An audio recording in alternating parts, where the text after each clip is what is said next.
पीड़ित का संकेत नंबर 3, शिकायत करना। शिकायत करना वह सबसे बुरी चीज है जो आप अपनी सेहत या दौलत के लिए कर सकते हैं। सबसे बुरी। मैं ब्रह्मांड की हर चीज पर लागू होने वाले उस नियम में बहुत विश्वास करता हूँ जो कहता है कि आप जिस चीज पर ध्यान केंद्रित करते हैं वह बढ़ता है। शिकायत करते समय आप किस चीज पर ध्यान केंद्रित कर रहे हैं? अपने जीवन की सही चीजों पर या अपने जीवन की गलत चीजों पर? जाहिर है आप अपने जीवन की गलत चीजों पर ध्यान केंद्रित कर रहे हैं, और चूंकि आप जिस चीज पर ध्यान केंद्रित करते हैं वह बढ़ता है, इसलिए आपको जीवन में गलत चीजें और ज्यादा मिलती रहेंगी। व्यक्तिगत विकास के क्षेत्र में कई शिक्षक आकर्षण के नियम की बात करते हैं। इसके अनुसार चीजें अपने समान चीजों को आकर्षित करती हैं। इसका मतलब यह है कि शिकायत करके आप दरअसल अपने जीवन में गलत चीजों को आकर्षित कर रहे हैं। दौलत का सिद्धांत। जब आप आदतन शिकायत करते रहते हैं तो आप जीते जागते कष्ट आकर्षित करने वाले चुंबक बन जाते हैं। क्या आपने कभी इस बात पर गौर किया है कि शिकायत करने वालों की जिंदगी आमतौर पर बहुत मुश्किल होती है? ऐसा लगता है कि जो भी चीज गलत हो सकती है वह उन्हीं के साथ होती है। वे कहते हैं, जाहिर है मैं शिकायत करता हूँ, देखिए तो सही मेरी जिंदगी कितनी गड़बड़ है।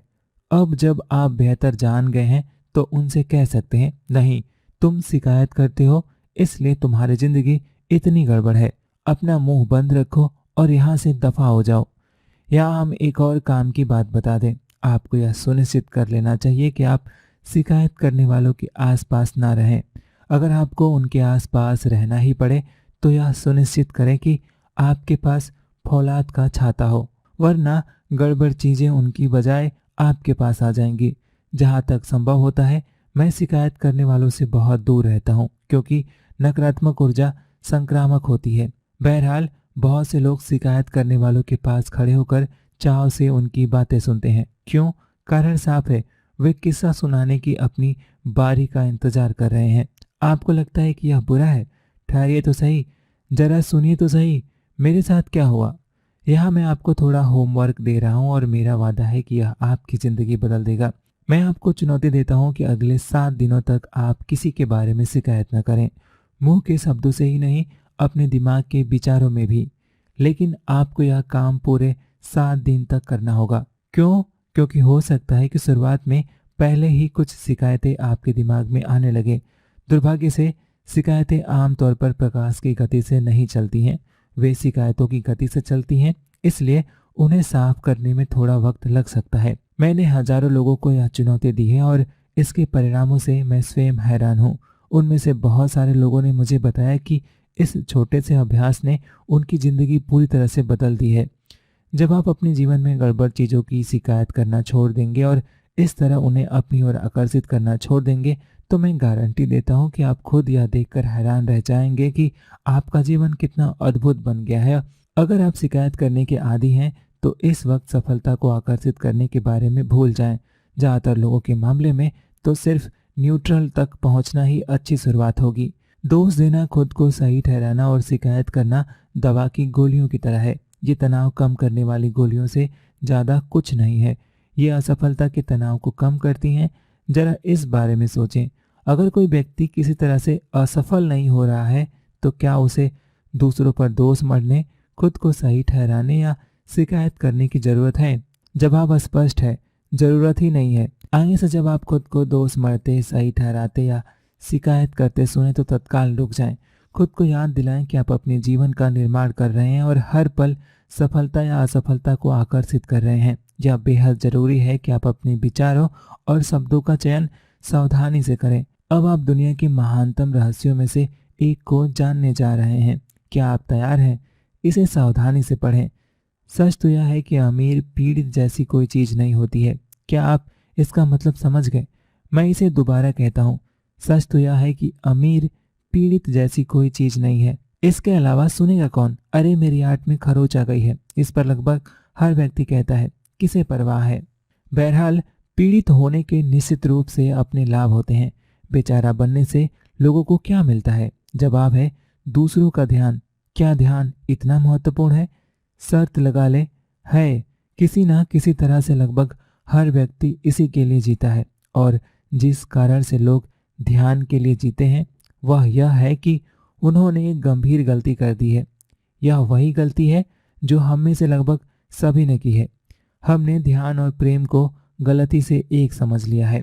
मेरा यकीन करें, सचमुच खुश और सफल बनना लगभग असंभव है अगर आप लगातार दूसरों का ध्यान पाने की इच्छा करते हैं, क्योंकि अगर आप ध्यान चाहते हैं तो आप दूसरों की दया पर हैं। आमतौर पर अंत में आप लोगों को खुश करने वाले बन जाते हैं और उनसे प्रशंसा की भीख मांगते हैं। ध्यान चाहना एक समस्या भी है, क्योंकि इसे पाने के लिए लोगों में मूर्खतापूर्ण हरकतें करने की प्रवृत्ति होती है। कई कारणों से ध्यान और प्रेम को अलग अलग करना बहुत जरूरी है। पहली बात, आप ज़्यादा सफल बन जाएंगे। दूसरी बात, आप ज़्यादा सुखी हो जाएंगे। और तीसरी बात, आप अपने जीवन में सच्चा प्रेम पा सकते हैं। अधिकांश मामलों में जब लोग प्रेम और ध्यान को एक मान लेते हैं तो वे सच्चे आध्यात्मिक अर्थ में एक दूसरे से प्रेम नहीं करते हैं। वे अपने अहम की रोशनी में एक दूसरे से प्रेम करते हैं। जैसे तुम मेरे लिए जो करती हो उसके लिए मैं तुमसे प्रेम करता हूँ। इसलिए संबंध दरअसल सामने वाले या दोनों के बारे में नहीं, बल्कि व्यक्ति के बारे में होता है। प्रेम और ध्यान को अलग अलग करने पर आप सामने वाले व्यक्ति से बिना शर्त का प्रेम कर सकते हैं। तब आपका पैमाना यह नहीं होगा कि वह आपके लिए क्या करता है। जैसा मैंने कहा है, अमीर पीड़ित जैसी कोई चीज नहीं होती है। इसलिए पीड़ित बने रहने के लिए ध्यान चाहने वालों को यह सुनिश्चित करना होता है कि वे कभी अमीर न बन जाएं। यह फैसला करने का समय है। आप पीड़ित बन सकते हैं या आप अमीर बन सकते हैं, लेकिन आप एक साथ दोनों नहीं बन सकते हैं। कान खोलकर सुन लीजिए। हर बार, और मेरा मतलब है हर बार, जब आप दोष देते हैं, खुद को सही ठहराते हैं या शिकायत करते हैं, तो आप अपना वित्तीय गला काट रहे होते हैं। निश्चित रूप से यहाँ पर ज़्यादा दयालु और नम्र शब्दों का प्रयोग करना अच्छा होता, लेकिन उसे छोड़िए। फिलहाल मेरी दिलचस्पी दयालु या नम्र होने में नहीं है। मेरी दिलचस्पी तो आपको यह दिखाने में है कि आप अपने साथ क्या कर रहे हैं। बाद में जब आप अमीर बन जाएंगे तब हम ज़्यादा दयालु और नम्र हो सकते हैं, ठीक है ना?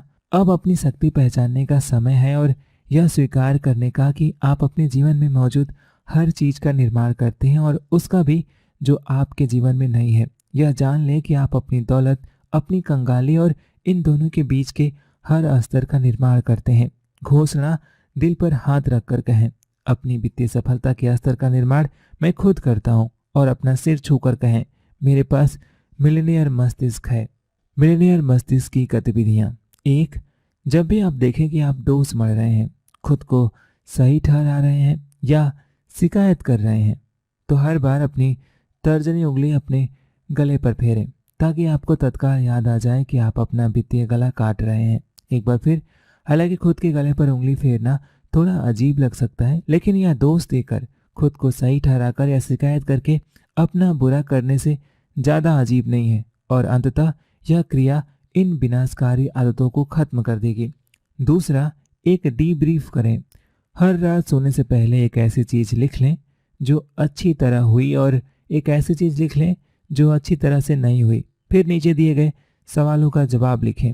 मैंने किस तरह इनमें से प्रत्येक परिस्थिति का निर्माण किया? अगर दूसरे लोग शामिल हों तो खुद से पूछें, इनमें से प्रत्येक स्थिति का निर्माण करने में मेरी भूमिका क्या थी? यह अभ्यास आपको अपने जीवन के प्रति जवाबदेह बनाएगा और उन रणनीतियों के बारे में जागरूक भी बनाएगा जो आपके लिए काम कर रही हैं या नहीं कर रही हैं।